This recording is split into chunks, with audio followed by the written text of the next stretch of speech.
তত্ত্বাবধায়ক সরকারটা আসলো কিভাবে আমাদের সংবিধানে? এটা এসেছিল ত্রয়োদশ বা 13th অ্যামেন্ডমেন্টের মাধ্যমে 1996-এ, এবং তখন কিন্তু এসেছিল আওয়ামী লীগের দাবিতেই প্রাইমারিলি। কিন্তু এ ব্যাপারে একটা রাজনৈতিক ঐক্যমত গড়ে উঠেছিল বলেই এই ব্যবস্থাটা আমাদের সংবিধানে ঢোকানো হয়, এটা 96-এ। কিন্তু তারপরে আমরা দেখতে পেলাম যে আওয়ামী লীগ এই ব্যবস্থার অধীনে কিন্তু দুটো নির্বাচন হয়েছে, এবং সোফার এজ বাংলাদেশ গোজ দুটো নির্বাচনই কিন্তু সুষ্ঠু হয়েছে, অবাধ হয়েছে এবং গ্রহণযোগ্য হয়েছে। কিন্তু তারপরে আমরা যেটা দেখতে পেলাম যে আওয়ামী লীগ সরকার আসার পরেই প্রথমেই বিচার বিভাগের মাধ্যমে ওই ত্রয়োদশ সংশোধনী যেটা, সেটাকে অবৈধ ঘোষণা করা হলো। এটা আই বিলিভ 2011 সালে। সো সেটাতে যেটা হচ্ছে, অবৈধ ঘোষণার সাথে সাথে কিন্তু 13th অ্যামেন্ডমেন্ট বাতিল হয়ে যায়।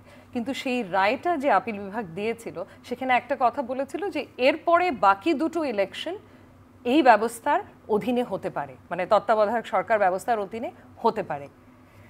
সেই কারণে আমরা যেটা দেখলাম যে তড়িঘড়ি করে কিছুদিনের মধ্যেই তখন পঞ্চদশ সংশোধনীটা দিয়ে একেবারে বাতিল করে দেয়া হলো তত্ত্বাবধায়ক সরকার ব্যবস্থা 2011 সাল 30 জুন। এক্স্যাক্টলি 30 জুন 2011 সাল। তো আমি তো আইনাঙ্গনের মানুষ, এই পার্সপেক্টিভ থেকে আমি বলবো আমাদের সংবিধানে অনুচ্ছেদ 142-এ যে ক্ষমতাটা দেয়া আছে সংবিধান সংশোধন করার, এই ক্ষমতাটার অপব্যবহারের this is probably one of the worst examples. কারণ এই পঞ্চদশ সংশোধনীর মাধ্যমে কিন্তু আমাদের সংবিধানের পুরো ক্যারেক্টারটাকে বদলে দেওয়া হয়েছে। কিছু আমরা বুঝতে পারছি, মানে পরোক্ষ কিছু আছে, কিন্তু ইনডিরেক্টও অনেক ইমপ্লিকেশনস আছে যেটা এখনো আমরা হয়তো বুঝেও উঠতে পারিনি।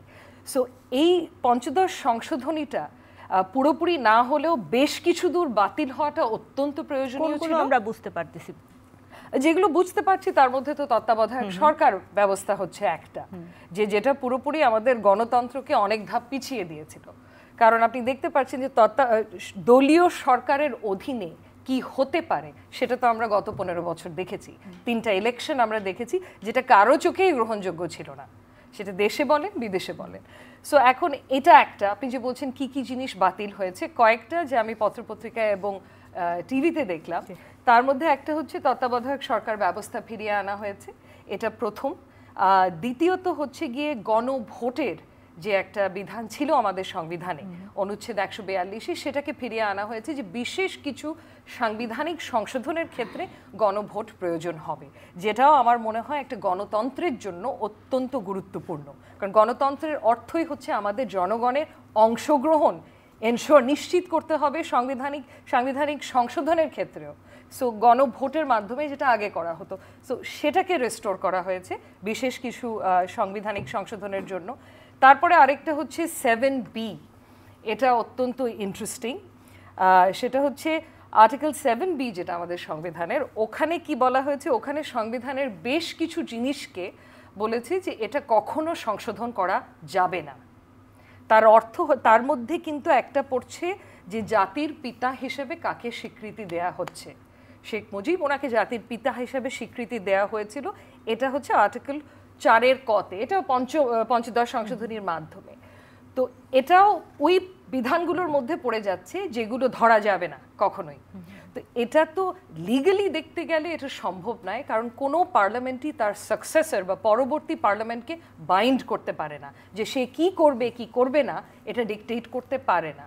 অ্যান্ড তাছাড়া হচ্ছে গিয়ে এই সব কিছুকে প্রায় বলতে গেলে ধর্মগ্রন্থ করে ফেলা হলো, যেটা একেবারে চ্যালেঞ্জ করা যাবে না। সো এই যে আর্টিকেলটা 7B যেটা ডিক্লেয়ার করছে যে কিছু জিনিস বাতিল করা যাবে না, সেটাকেও কিন্তু আজকে বাতিল করা হয়েছে। সো এটাও অত্যন্ত গুরুত্বপূর্ণ একটা আর্টিকেল ছিল।